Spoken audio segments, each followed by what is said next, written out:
I don't think we were expecting that. AGT, Tuesday on NBC and Peacock.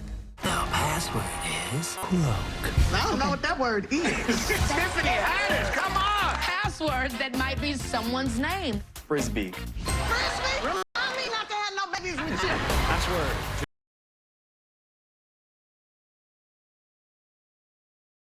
Tuesday on NBC and Peacock. Logos, Glassman Media, Spring Hill Entertainment, and Core Media Group.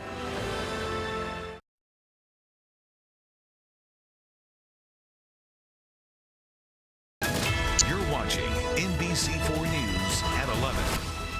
We're following the sinkhole on Sunset Boulevard tonight. A main artery in West Hollywood still shut down because of round-the-clock repairs. Tonight we have new word on the possible timeline for the water main fix. Neighbors and businesses are approaching day 5 of impacts here. Good evening, everyone. I'm Carolyn Johnson. That water main burst on Thursday, and since then, crews have replaced a section of pipe and are now stress testing it before they will start fixing the road. NBC4's Robert Kovacic live in West Hollywood for us with the state of repairs. Robert.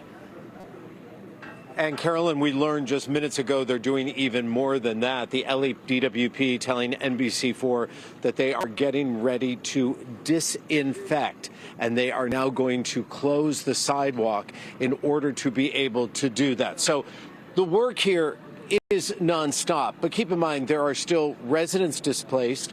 The LADWP issuing at least 80 hotel vouchers, and there are businesses still impacted. Take a look across the street. That's the legendary Book Soup announcing it is now closed indefinitely. Hours ago, West Hollywood reassuring everyone the water is safe to drink, however, offering no guarantees on the return of this vibrant and vital corridor that is the heart of the Sunset Strip. We recognize the significant disruption that this incident has caused to our residents, businesses, and visitors. We appreciate everyone's patience. And that is the message from the city of West Hollywood tonight. Please remain patient. If people can work from home or find another route, that would be really helpful, because right now Sunset is closed. This evening, we're one-on-one with West Hollywood Mayor John Heilman, asking the question, when will Sunset Boulevard reopen again? We hope they'll be able to complete all of the work they need to do and get the street reopened this week. Can you give me a date? No, we don't have a date. I know they've been working around the clock to try to get this done. It was a ruptured pipeline that caused this massive sinkhole Thursday, and millions of gallons of water to flood homes and businesses. The pipe is extremely old, and anyone who's had an old car knows that they break down. The pipe was over 100 years old. The new pipeline in place, and now once inspections are finished, then we have to do the fill, and then we have to safely repave the road.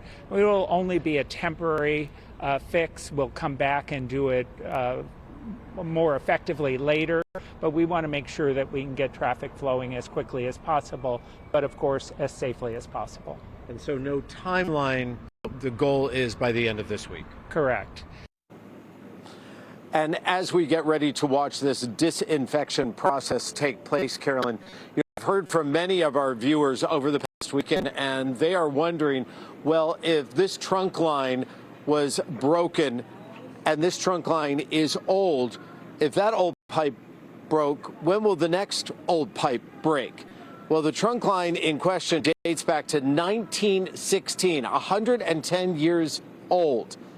Mayor Heilman, however, tells me tonight that the LAPD has a plan in place to replace the water mains along Sunset Boulevard. However, that does not start until 2031. Way to go, Carolyn. Meantime, long way to go here on the Sunset Strip, and that is where we're live. I'm Robert Kovacic. Should have another update tomorrow morning on Today in LA from the LADWP. All right, Robert, thank you for that. Hopefully they'll move that timeline forward from 31. All right, the surf It's up tonight. That could pose danger in some areas. This is a look at the evening surf session in Malibu. Meteorologist Kelly Moody is here with a look at your first alert forecast. Kelly. Yeah, lots of happy surfers out there. We've got a high surf advisory in effect, but we've also been reporting about all the rescues that have been taking place because of the dangerous rip currents associated with this high surf advisory and the overall increased drowning risk, waves between 5 and 8 feet. And this might not be the last time we see a high surf advisory because we've got a lot of action in the tropics. We've been telling you over the last couple of days about Tropical Storm Elita. We also have Hurricane Fausto in the mix, and that is expected to continue to increase in strength over the next couple of days. It's heading west, though. I'm not particularly concerned about this having all too much of a direct impact on us, but between the warm waters that we're seeing and just a lot of general action, it can certainly be impacting the coastlines. We'll continue to track those conditions. Carolyn? All right, we'll see you again soon, Kelly. And now to the mother who was shot and killed while sleeping inside her home. 20-year-old Maria Ventura died early Sunday morning. Police say a stray bullet came through the window. NBC4's Tracy Leong is live with reaction from neighbors and her boyfriend. Tracy. Yeah, Carolyn, Maria Ventura's boyfriend says they were sleeping together in bed with their baby when she was killed. Now investigators are searching for the shooter. A stray bullet passed through here and hit my partner. There was even another bullet here. There were 7 shots and 2 hit here. She died about 10 minutes later. Omar Misael describes the terrifying moments bullets tore through his bedroom in the Vermont Vista neighborhood on 103rd Street near Grand Avenue around 3:30 Sunday morning, hitting his girlfriend, 20-year-old Maria Ventura, while they slept next to her 21-month-old daughter. I never imagined that a bullet was going to enter here while we slept. And when I touched her, she didn't move. She didn't talk to me. Misael says he immediately ran outside to ask his friend for help, who called 911 while Misael tried rendering aid to Ventura. Investigators say multiple shots were fired, and one ended up going through the window, hitting Ventura in the head. The LAPD says it's unclear how many shooters were involved and have not released any details on a possible suspect. It hit my car, it hit the window, it hit a friend, and unfortunately she died, you know. Ventura's friend and neighbor, Jose Chavez, says shootings happen often in their neighborhood, and it was a blessing Ventura's daughter was not hit. So it just kind of hurts because now she doesn't have her mother, and it's just really sad, honestly. Misael describes Ventura as a loving mother who cared deeply for others. She loved her daughter. She loved her a lot. She only had one daughter and loved her a lot. Ventura's boyfriend says she was from Guatemala and they had just celebrated her 20th birthday. Anyone with information is asked to contact the LAPD. Reporting live in downtown LA, Tracy Leong, NBC4 News. Tracy, thank you. And new tonight at 11, an investigation underway at a home in Laguna Beach. Police have been in and out of this house on Dunning Drive all day long. You saw their yellow tape that's surrounding the home. We spotted at least one window with the blinds damaged. We've reached out to Laguna Beach police multiple times, but they have not provided details on what happened there.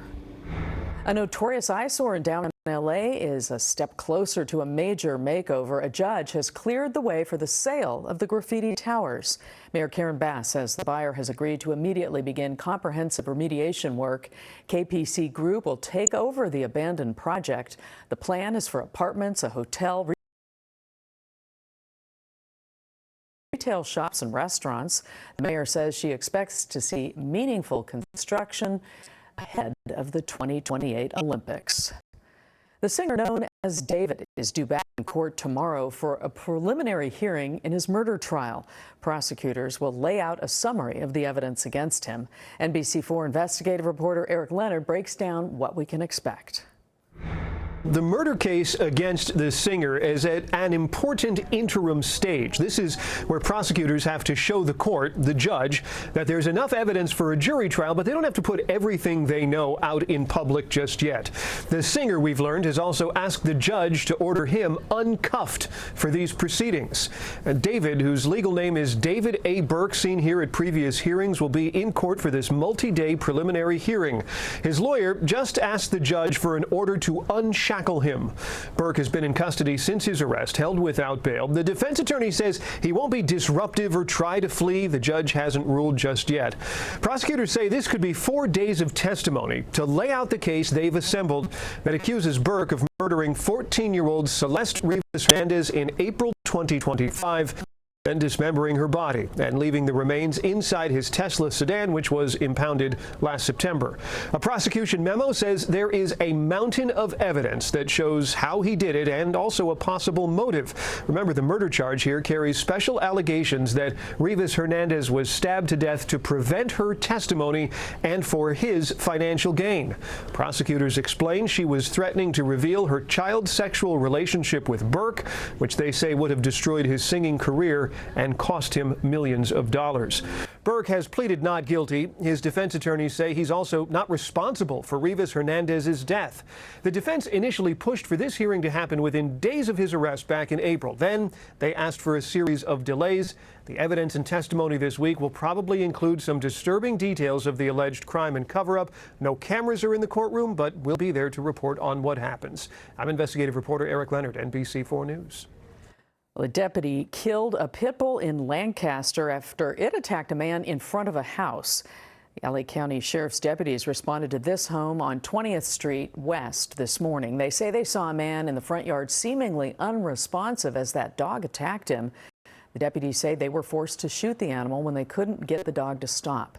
That man is now recovering at the hospital. New tonight, LA City Council member Isabel Jurado is demanding a clear action plan on the efforts to clean up the Boyle Heights warehouse. The warehouse, operated by Lineage, caught fire last month, and in the aftermath, millions of pounds of frozen food inside that building are rotting, causing an overwhelming stench that's impacting the neighborhood. Council member Jurado is calling on Lineage to release an action plan on the cleanup progress after its meeting with the Air Quality Management District tomorrow.